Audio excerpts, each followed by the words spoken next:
Gentle Woman கல்யாணம் ஆகி கொஞ்ச நாளே ஆன கதையோட ஹீரோயின் கணவனே கண்கண்ட தெய்வம்னு காதல ஊத்திட்டு இருக்காங்க. அரேஞ்ச் மேரேஜ்னாலும் அவ்வளோ லவ். ஆனா எந்த கரப்பாம்பூச்சி கண்டுபிடிச்சோ ஹீரோயினோட கசின் வீட்டுக்கு வர கெஸ்டா வந்தவங்க கிட்ட அவங்க புருஷன் மிஸ்பிஹேவ் பண்ண ட்ரை பண்றாரு.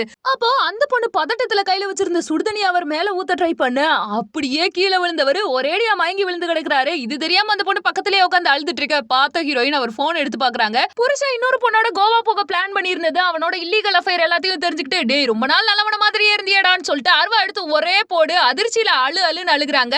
அந்த இடத்துலயே அழுது முடிச்சுட்டு புருஷனை தங்கச்சி ஹெல்ப்ல ஃப்ரிட்ஜ்ல ஸ்டோரும் பண்ணி வைக்க அடுத்த நாள் எதுவுமே நடக்காத மாதிரி ஹீரோயின் அரங்கமா இருக்கு. அதை பார்த்து பயந்த தங்கச்சி போலீஸ் கிட்ட போலாமான்னு கேட்க அதெல்லாம் ஒண்ணு வேணா நீ இன்டர்வியூ போ இங்க வந்ததையே மறைச்சிரு அப்படின்னு சொல்லி தங்கச்சி அமுச்சு விட்டுறாங்க. இதுல கோவாவுக்கு போலான்னு சொன்னவன காணலையேன்னு கேர்ள் ஃபிரெண்ட் என்னன்னா வீட்டுக்கு வந்து மிரட்டுறா. அடுத்து பார்த்தா போலீஸ்ல போயிட்டு என்னோட பாய் ஃப்ரெண்ட காணான்னு கம்ப்ளைண்ட் பண்ணிட்டு இருக்கா. இந்த கம்ப்ளைண்ட் பெருசா போக கடைசியில ஹீரோயினை போலீஸும் வந்து விசாரிக்கிறாங்க. ஹீரோயின் அப்பாவி மாதிரி பேச அதுல ஏமாந்த போலீஸ் உண்மையிலே இது நல்ல பொண்ணு அதை ஏமாத்திட்டு இருக்காங்கன்னு புரிஞ்சுக்கிறாங்க. அதுக்கப்புறம் நேர்ல கமிஷனர் ஆபீஸ் வரைக்கும் கேஸ் பெருசா போக அந்த பதட்டத்திலேயே ஹீரோயினுக்கு மிஸ்கேரேஜ் ஆயிருது. இன்னொரு பக்கம் மேனா தனியா இருக்கும்போது பெரிய போலீஸ் ஒருத்தர் கேஸ விசாரிக்கிறேன்னு அவங்க கிட்ட மிஸ்பிஹேவ் பண்ணிருப்பாங்க.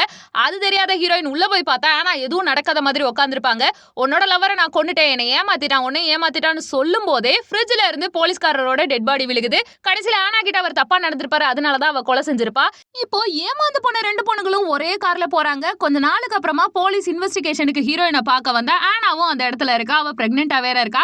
இதெல்லாம் கவனிச்ச போலீஸ் ஏதோ தப்பா இருக்கேன்னு ஹெட் குவார்டர்ஸ்க்கு கால் பண்ண ஓரத்துல ஒரு நாய் பெரிய எலும்பு துண்டு கவிட்டு இருக்கா. அதை பார்த்த போலீஸ் மூஞ்சில அது புறான்னு விட்டுருது. கடைசியில ரிவீல் பண்றாங்க தன்னை கொடுமைப்படுத்தின எல்லாரையும் ரெண்டு பொண்ணுங்களும் சேர்ந்து கொன்னு குழம்பு வச்சிருக்காங்கன்னு.